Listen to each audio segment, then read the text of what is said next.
music is so cool. Thank you. Hey, everyone. Hey, sorry you guys all had to wait. Sorry, it is Mercury retrograde for real, and I am a Gemini, so like that's the deal. I'm so glad you guys waited. I have a very, very special guest on a very, very special day. Welcome, Miss Ethony Dawn. Welcome. How are you? Can you hear me? Oh my gosh, oh my gosh, I had the window open still so I could hear. We are Hello. live, girlfriend. Hey.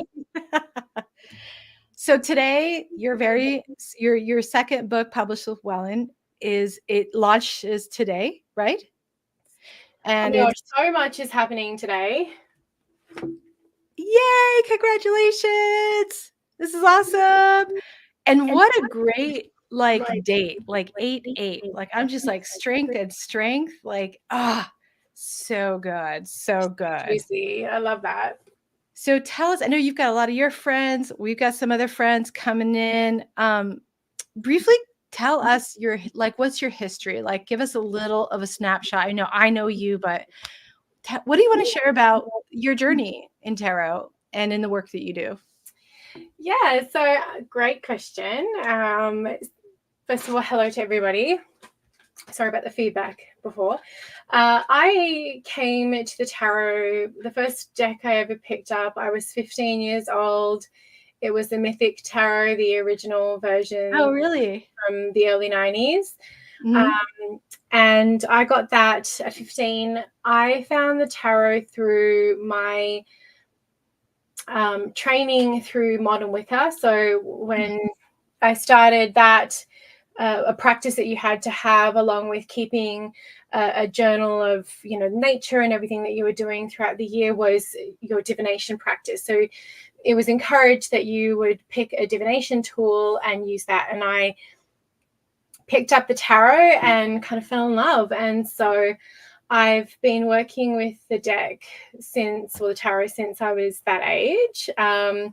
And I was always reading, and I did classes in Australia, and I've had lots of very amazing people who I've met there. And then I went into the corporate world after high school, and I was always doing readings outside of that. So a lot of the time I had like two hats, very Gemini. I have like corporate me and then like the mystical me. At some point during my corporate years, I brought in oracle decks, and like my team and I would read cards every morning. And so it was always there. I've done readings in boardrooms. I've done a lot of readings, like I think pretty much everywhere. And then very briefly, I moved from Australia to Canada and then fell pregnant with my son. And I really, really wanted to be able to be there, do school stuff and all that kind of fun things. So what I decided to do, and it was very, very scary, and I had no idea if it was going to work or not, was to jump into tarot full time. Mm-hmm. And then it kind of went from there. I never set out to be a author and a deck creator and a reader and professionally. Like that was never the goal as a younger person. But once I decided to do it become a professional full-time reader, I was a professional before, but doing this as a full-time business, I just kept on taking leaps of faith, I guess, with myself, and just kept on going. And now we're here.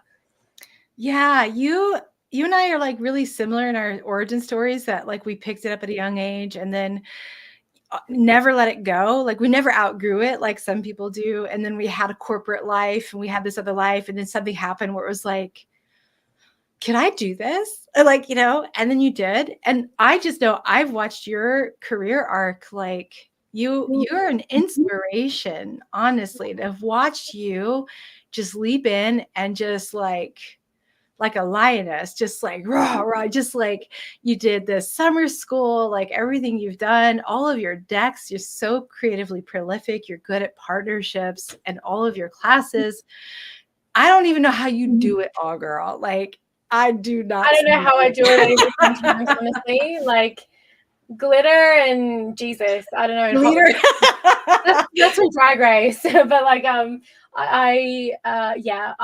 need to actually find a better way to be a little bit more tempered, embrace the temperance card, because I do tend to just go, and then I stop. And Yeah. it's not always like the best. Same. It's like either this is all I'm doing or I'm no, yeah, I hear you. But I want to talk about your book, which is, I mean, I went through it. I was so excited. I got the hard copy in time, but I did go through the e copy, and your extensive experience and your extensive knowledge, both in tarot as well as in magica, Wicca, and whatever, is shot through this book. You could not do a book like this, like phoning it in, and it's obvious. So I can see like how hard you worked, and I love the format. The format actually reminds me a little bit of the OG Enchanted Tarot, where they did a card and then they did like a little spell that you could do. Amy, that's the Furners, correct? That is the Enchanted with oh my gosh, I am with Monty Farber. Yes, yeah. Monty, yeah. But I mean, yours is way more extensive because you also add a spread, like not to like leave it there. It's like card meaning a crazy killer spread that illuminates and helps people understand more about the energy of the card, and then a little spell to help you along your way. Like, it really is, the word grimoire is like the perfect word for this. I think it's great, and I love you've got a little bit of everything. You got oils work, you've got, I mean, I just like candle, this, that, the other. And I mean, it's like a compendium of offerings. So it's effective, it's user friendly, like anyone can come to this, even if they don't know much. But if you're more advanced, there's so much here for you. It's approachable. And yeah, I just think you did a great job. And I just wanted to mention what I immediately like got from this, and just the hard work that you did. But it's super, super accessible.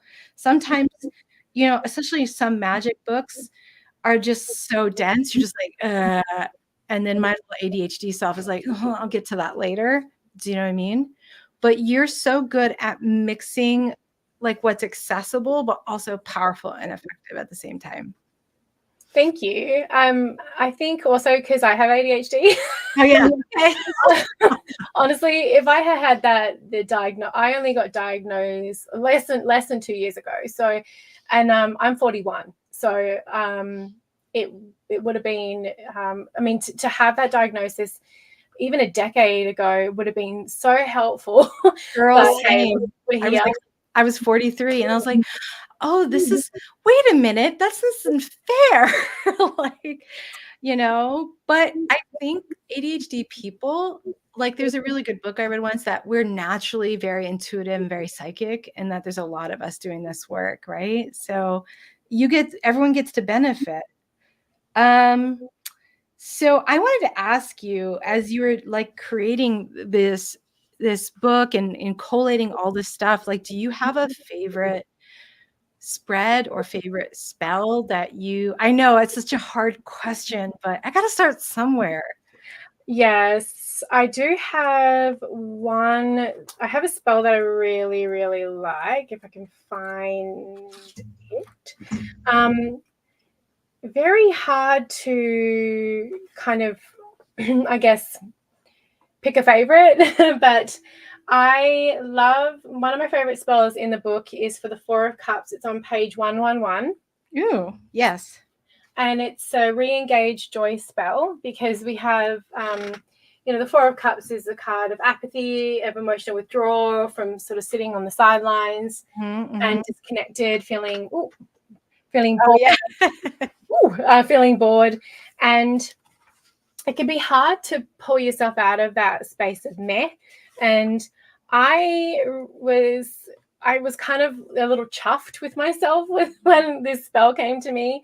And it just reminds me of, I have this video of my son when he was very young, and he was in a yellow rain jacket, and we were down at the park, and it was raining, and he was so stinking cute. He was like very little, like just learned how to talk, talking about puddles and sticks, and like he was so freaking happy to be in the rain talking about puddles and sticks. And it just kind of reminds me of like, we can find joy anywhere, and we don't have to be sitting around an altar or contemplating our navels or lighting incense to do magic. Magic can be mobile. It can be something that we can do outside and together. And this is a walking, traveling spell as well, because apathy sits. The Four of Cups sit. It's not doing anything. If you move that energy, even just getting outside and moving around, that's helping you move out of that apathy. So I really love this little treasure hunt of yellow joyful items for the Four of Cups. That was one thing I really, really liked. And I like how you have like the Four of Cups, and you talk a little bit about its meaning. And then after that, you have the release apathy spread. So you're prepping people for the spell work to come right after that. Like it's very thoughtful, So it's like, here's a release apathy spread, and now we're gonna get some joy reengaged in this situation. Like it's so thoughtful, like really, really thoughtful. I think one thing that, sorry, I was going to say, I think one thing that many of us who magical practice. Sorry, I just wanted to laugh at this guy. Aww. You know what, Tarot Killer? I hope that someone gives you a hug today. No. And that you find joy and love and acceptance and tolerance in your heart. We do. Because we don't judge people, and I just banned them, but I just thought, I was like, what? Yeah, I know. Unfortunately, just some people like to spread hate and spread intolerance, and I know there's nothing we can do about that, but just send them some compassion for the hole in their heart, I guess. And it's funny that we were talking about joy, and then that pops up. I was like, oh, this is for you, actually. Yeah, so may you find love and peace, and may someone tell you that they love you today, because I think that might just be what that person needs. Yeah. And I think a lot of people that do magic, and also any form of magic, it can be yoga, it can be like anything, and magic I'm using is a very broad spectrum paintbrush here. And does readings, knows that, like, okay, we do a reading, the reading is great, but then what? So the whole idea was, how do we move the reading into our everyday? So if there's something we want to, a card we want to embrace, tap in, bring in, manifest, we can use that. Or understand, or is there an energy we want to release, let go, and protect against? How can we do that? Because I know that you see it very similar. For me, the tarot is a living book of life. It is those archetypes and experiences that are universal.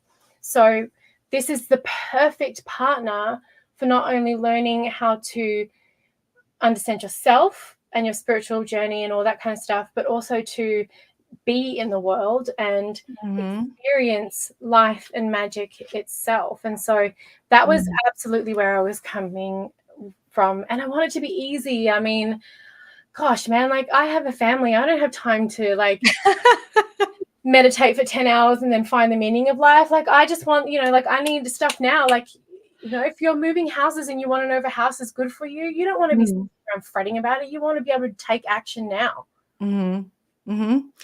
I think that, I just wanted to add some comments, like the things that people are talking about, like that you make them approachable, easy to understand.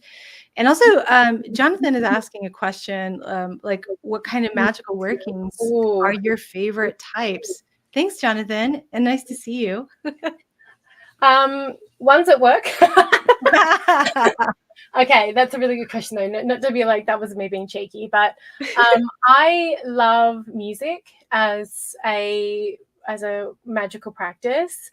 I actually have a music background, and I also love to sing, and I've always written lyrics, and I think that words are very, very important and powerful. So even putting on a song that has lyrics that are positive or that embrace, sometimes not even positive, you want to have a cry, put it on, but I think that's a really powerful way to do your magic. I do love a good candle magic. I love a good shiny candle. And I think, anything with fire. Anything with fire. Such a Gemini. Burn it. Burn it. Yes. I love, I was just going through here and going, wow, there's just so much here.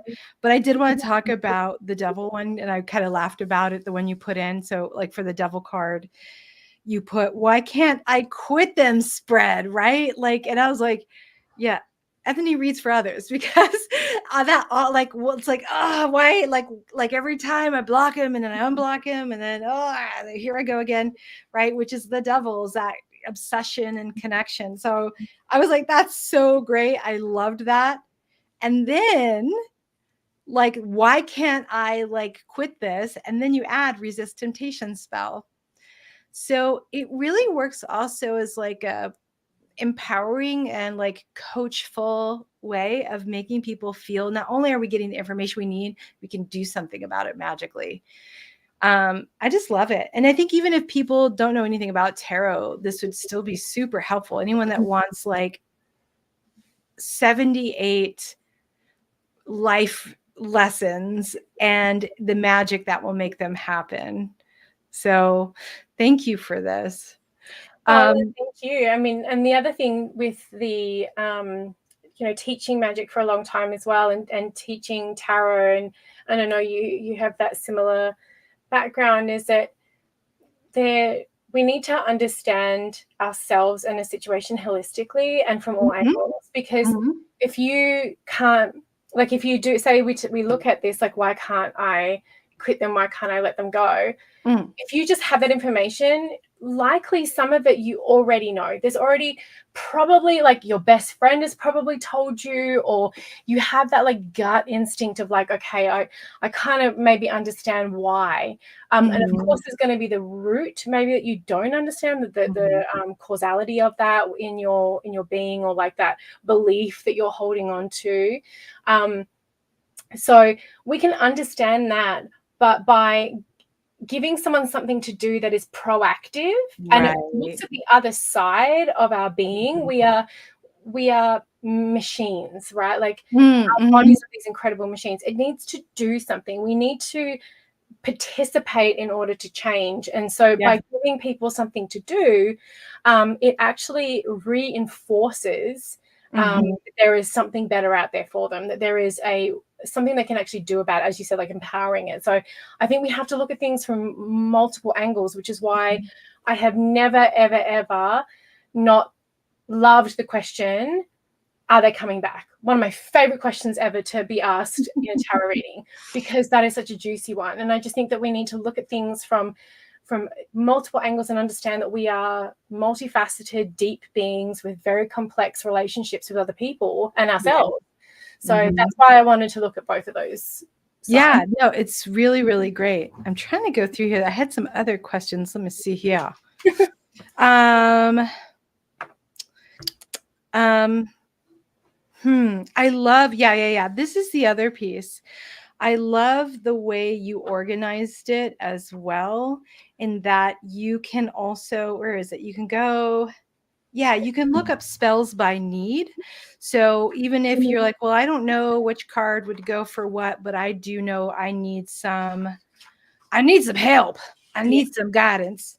And you have an appendix of list of spreads by need as well as spells by need, and they're not going to be in the same pages. I loved that you took the time to add that, because I think that's going to be so helpful for people. I thought it was really thoughtful. Yeah, again, we don't have the time. There doesn't necessarily mean when we think of the tarot, we can do the mental gymnastics to flick through what card. And of course, this is just one aspect, right? Like the tarot is multifaceted, but these are just the one offering of like the happy home that, you know, with the 10 of Cups. It's like, yes, the 10 of Cups means other things, but that is, if you're looking for a happy home, you know, that's one of the cards you can pull out. And I love a reference page. I'm all about a reference page, because you want to be able to get to the information you need quickly. Did you use the cards itself as like the guide of needs, or was that something that you'd already kind of collated and then you were like, oh, this seems to work with these cards? Do you know what I mean? No, it was the cards. So the cards themselves. when I built the book, I wrote all of the cards out. I'm a very pen and paper gal. I have a notebook for every project I work on. So I wrote every tarot card out, and then underneath it I had like main energy, and then I had spell spreads or spells, and like all the way through. And then I looked at like how to balance it a little bit. But I let the cards tell me and inform that it was not the other way around. Yeah. So how long did it take you to write this? Oh my God. A while. Actually, I fucking sorry, I don't know if I no, that's fine. I smashed that book out. So I wrote it last year. It was pretty, this is the other problem with me. Once it comes quickly. Right. Again, I think it's the ADHD thing. I think it's just like it happens.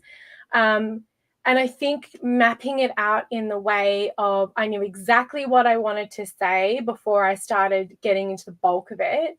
Because as you know, people, if the process of going through a publisher is that you have to put a proposal forward.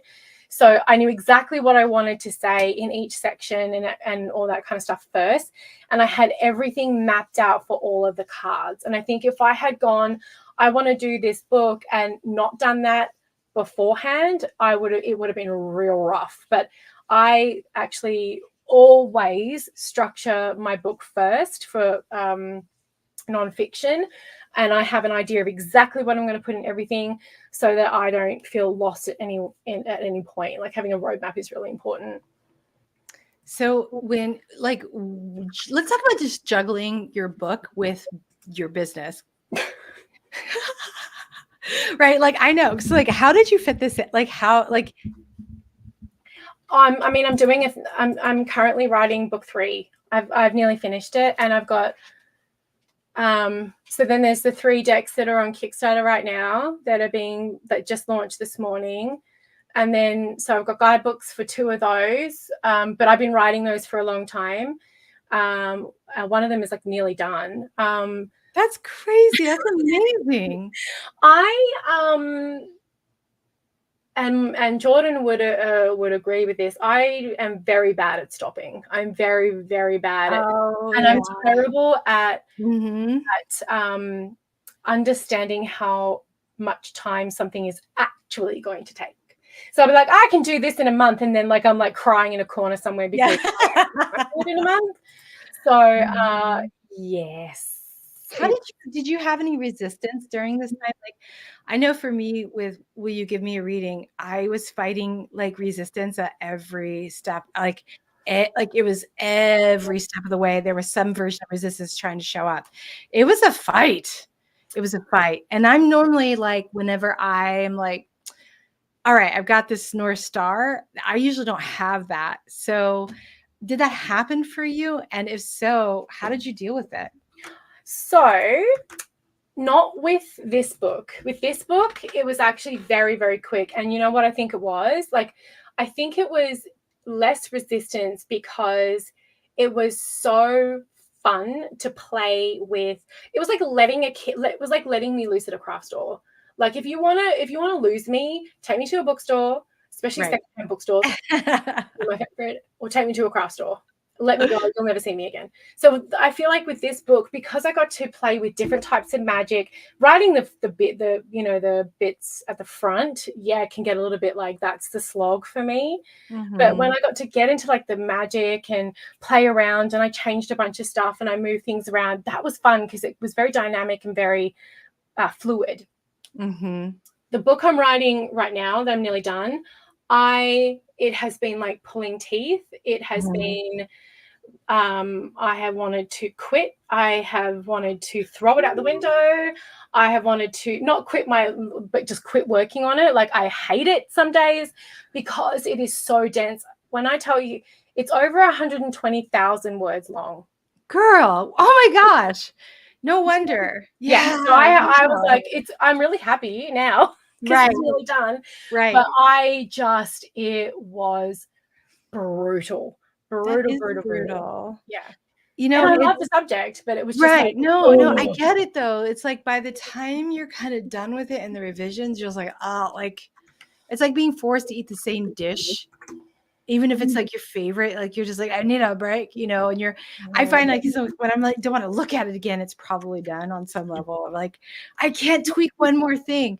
But to your point of knowing when to be done, I feel like that really hit me once the book was out mine. And then it was like, okay, so how do I market this? Like, how do I know it's good enough? Like, how do I know I've done enough? Right. And then it was like, I crashed and burned, you know, so it's hard. It's hard, but yeah, and it's the work is never done either. So for like, again, it was just like this train just keeps moving. So I've got this out now, and obviously there's going to be work to do with like promoting the book, and I'm doing book events here in Vancouver, and then I'm going to Newts, and if there's just like stuff that has to happen now. Right. Then there's the book, the next book, which is also a tarot book, is due to go to the publisher next week, and then I'll get like the edits, but you know what I mean? Then there's that back and forth, and then it'll be out this time next year. So there's, I think also I did I have a project management background and business degrees. So I think understanding that different stages of projects can be like, you can go, this is in production. Okay, cool. So that needs to happen. And then I can let that run in the background, and then I can pick this one back up that's in development, you know, like I can do that. It's not, I wouldn't recommend it for everybody, but that's your secret. That's your secret superpower, is being able to juggle a lot of these balls in the air successfully. Yeah. So they were mentioning, I didn't think I knew this, that your Kickstarter went live today. Yay. Tell us a little bit about that. Because I'm also a crazy person. So I've been working on these projects for a long time. So you know this deck. Remember my money magic cards? Yes. Yeah. So I've redone them. Oh, wonderful. So this is the old version here. Actually, it's not even the first version of them, right? Yeah. So, yeah. I have those somewhere. But look now. Oh, lovely. So they've been completely redesigned. And I've actually written a full money magic manifestation guidebook / workbook. Ooh, that's so good. Yeah, so people are going to be able to work on the actually manifesting money. So this is a standard, there's a mini, and there's a new tarot deck. So this is the Luminous Flow. Here, let me make myself up. I'm going to have you so people can see. Let me move this. Yeah. So it just launched today. Yay. Morning. Yeah. Pretty. Well, I like the snake. Yeah, and my artist, she actually did all 3 decks with me. And I mean, look at this gorgeous King of Pentacles. So, easy on the eyes. Very easy on the eyes. So that is live now. So I didn't plan it that way initially, but it worked out that everything was on 8/8. So I did the thing, girl.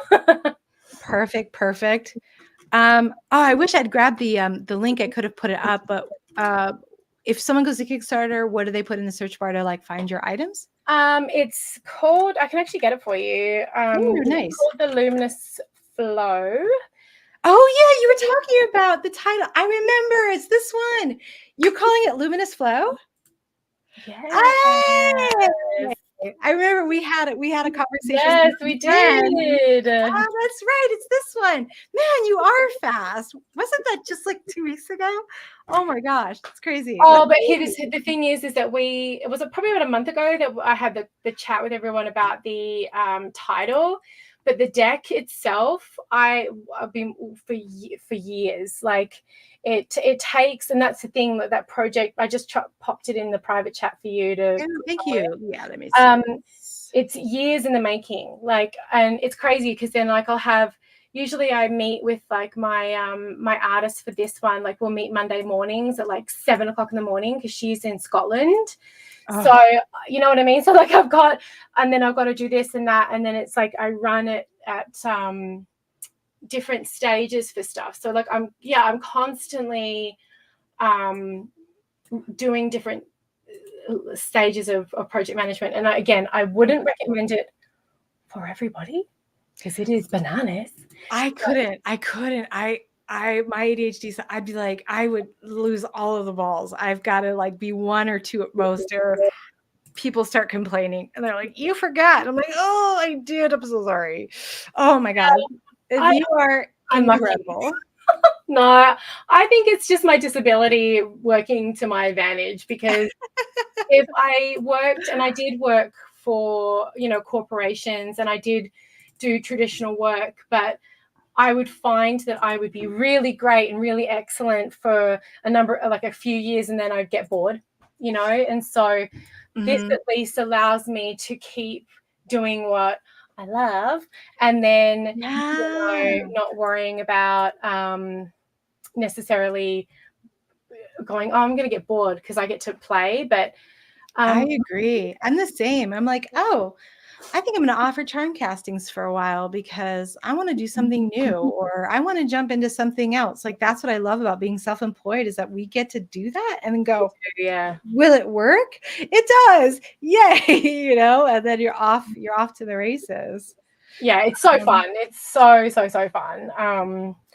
Well, I don't know.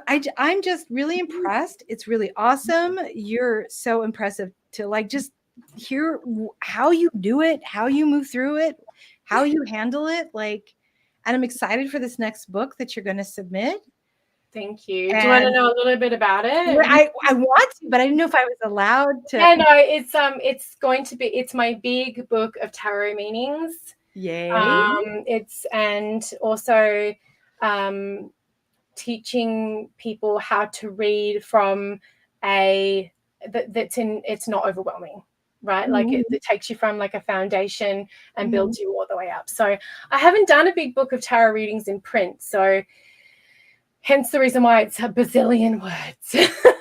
That's going to be so cool. I'm really excited. I know I got to get my book proposal together. I was like, I'll have it in February, but after the last book, I needed to rest. I was crashing, and it needed time to like, seep in my head. Yeah, absolutely. So soon I'll be sending that in. But I think those of us who write books, it's a kind of madness, isn't it? It really is. Like you got to be glutton for punishment a little bit. Like I will say though, after this one goes in, I have some other stuff that's percolating, but after this one's in with the publisher, I've finished the guidebooks for the new decks on Kickstarter. I am taking a break from writing nonfiction, and I'm actually going to work on finishing a fiction book I've been working on. So I'm tired. That sounds so fun. That's amazing. So is there like, for those that want to create decks, or those that want to like write books, or those who want to read tarot professionally and all those things that you and I do, like, do you have any advice, like anything that can help people as they're, maybe inspired by your work and want to do something as well? Yeah, I mean, first of all, really get clear. Okay, first of all, create for the fucking sake of creating. Like, honestly, like you should just be creating and just having fun. And again, I'm not sure if I was supposed to swear. You're fine. But like, just have fun. Like, if you are this is the thing, if you are a creator, you can't not create. There's no such thing to a creator. And so do it anyway. Do it because who gives a shit if anyone sees it? Who cares if whatever, if your dog looks at you with its side eye and says like, what are you doing? Like, who cares? Just do it, right? Enjoy what you're doing. If you want to build a business around it, if that's what you want to do, you have to have some very serious conversations with yourself around your, do a SWOT analysis. I think that's one of the spreads in my book, actually. Do a SWOT analysis and get very, very, very honest with yourself about whether this is something you have the time and energy and ability to do. Because I know plenty of very talented people who do not have a business bone in their body, and that is going to be their downfall. You can learn business. Business is an easy thing to learn, but you need to know that you need to know that, right? Like, how are you going to have hard conversations around money? How are you going to deliver bad news to someone? How are you going to handle people like our friend who need a hug telling you you're going to hell on the internet? How are you going to deal with all this? I think they finally gave up. But yeah, well, yeah, but you and I both know that is just one person out of however many other people who will do that. Yeah, I think to your point too, I would add, like, I think a lot of people wait to feel motivated or wait to feel brave. And my advice is that, like, motivation and also confidence, that's the gift. That's actually the gift of you taking a risk. And it is a risk. Like, look at Taro Killa. There's a lot of people. Taro has a PR issue. It triggers a lot of stuff with people, right?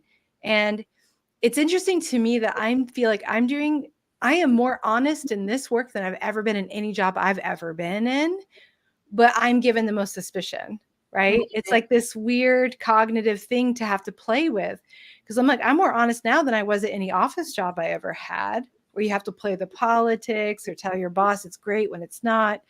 You know what I mean? But we don't have to do that. So it takes a lot of belief in yourself and belief that you need to help others, you know?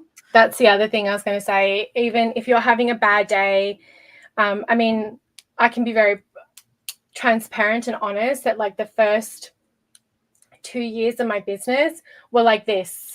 You know, it was like up, down, backwards, forwards. Yeah.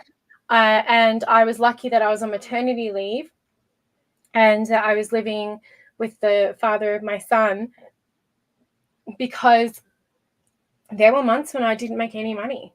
And then there were months when I made money and then I invested all of it back in the business. Yep. So that's another thing. It's like, do you have the ability to have that up and down, backwards and forwards for like 2 years? Yeah. You know, until you get that good foundation underneath you where you can maybe start taking a salary. And if you're lucky and you can do it beforehand, amazing. But know that you're better off doing a side hustle to full time, or saving a safety net, or doing it as like semi-retired. Like, there are ways of doing it, but there's a lot to consider, and don't enter into it half-heartedly, but always remember that it's about other people. So when you have that bad day, when you have that lousy month, remember it's about the work. It's about the work. You're here to do the work for others. Yeah. I agree completely with everything you're saying. It's about how am I being of service? It's not about me. It's about who am I serving and what do they need? But it's like 2 to 5 years to get that. And that's you working flat out to get that. Oh my gosh, I've never worked so many hours in my life. No, me neither. I tell people giving birth to a business I haven't given birth to a baby, but I know enough people. I'm like, it is kind of like giving birth to a baby, where it's like in its infancy stage, that is all you're doing. And then as it starts to grow, you have, you don't have to be on it every second, it requires the same kind of commitment and work. And also faith in yourself, I think, is the most important. Like, have faith in yourself that this vision is coming to you and it's worth that you work hard for it, because it deserves it. Yes. Yeah. Well, I feel like, is there anything else you want to talk about or do? I feel like we're good, but I just love you. I mean, you're great. And I love everything you do. And everyone is just so like wonderful comments for you, and just really inspired by your work. And Tarot Grimoire is wonderful. And I wish it Godspeed, goddess speed. I want it to just fly off the shelves. Oh, thank you. Help people. Yeah, no, it's really great. Yeah. My new little book baby.